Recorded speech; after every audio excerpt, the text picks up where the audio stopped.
Pour le sucre, on parle de déficit de l'offre, on parle de hausse de prix. Il n'en est absolument rien. Ce qui se passe, c'est de la pure spéculation concernant le prix.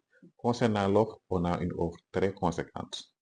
La consommation sucrière est à plus de 60 000 tonnes, qui dépasse largement notre demande, qui tourne autour de 30 000. C'est vrai, c'est récurrent. À chaque fois qu'on arrête des importations pour permettre un peu à l'industrie locale de pouvoir faire sa commercialisation, on fait face toujours à ces genres de pratiques. Les commerçants, habitués à un peu s'approvisionner avec le marché, sur le marché international, avec les facilités qu'ils avaient, avec des marges beaucoup plus intéressantes, réussissent un peu à aller s'approvisionner au niveau de la compagnie sucrière, et ce qui fait que donc on sent une certaine tension au niveau du marché. Mais il suffit que les commerçants, par esprit patriotique, s'approvisionnent au niveau de la CSS pour que la situation se stabilise. Donc, tout ce qui est maintenant concernant le prix, c'est de la spéculation. Et les équipes sont mobilisées un peu pour mettre fin à cela. Il est vrai que sur le marché, les cours mondiaux sur l'huile de palme ont fortement augmenté et cela aura nécessairement un impact sur le marché intérieur. Mais en attendant qu'on puisse mettre en place des mécanismes qui puissent permettre de juguler ce phénomène, on a pris l'option de permettre à ce que le marché soit bien approvisionné.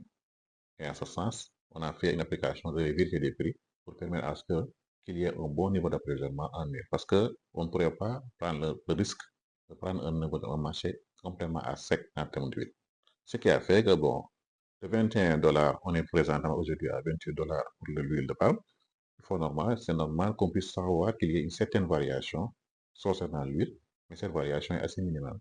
Donc c'est vrai que bon, compte tenu de l'ampleur amplificateur qu'on a avec les réseaux sociaux, on a que l'impression que c'est une grosse hausse qu'il y a, mais c'est juste une petite variation qui est une phase transitoire qu'on est en train de mettre en place pour l'histoire de voir quel est le mécanisme à mettre en place. C'est une hausse qui est constatée au niveau international. On ne sait pas encore où est-ce que ça va aller. Donc, on est en train de voir quel est le bon mécanisme à mettre en place qui permettra un peu de contenir cette cause inflationniste, permettre que le prix qui était proposé aux consommateurs soit le plus bas possible. Concernant le ramadan, on sera couvert à 100% sur l'ensemble des produits dont on aura besoin et les niveaux de prix sont à des niveaux très, très, très acceptables. C'est normal qu'il y ait toujours des frictions à cette période parce que c'est une période de très forte demande, non seulement au Sénégal, mais au niveau mondial. Face à une réflexion et une contraction de l'offre, vous comprenez qu'il puisse avoir une certaine hausse des prix, mais que l'État du Sénégal a mis en œuvre toujours un bon dispositif qui nous permettra un peu de contenir cette pression inflationniste. Donc, vous rassurez encore les populations quant à la disponibilité et l'accessibilité des produits qui seront offerts durant le mois de Ramadan.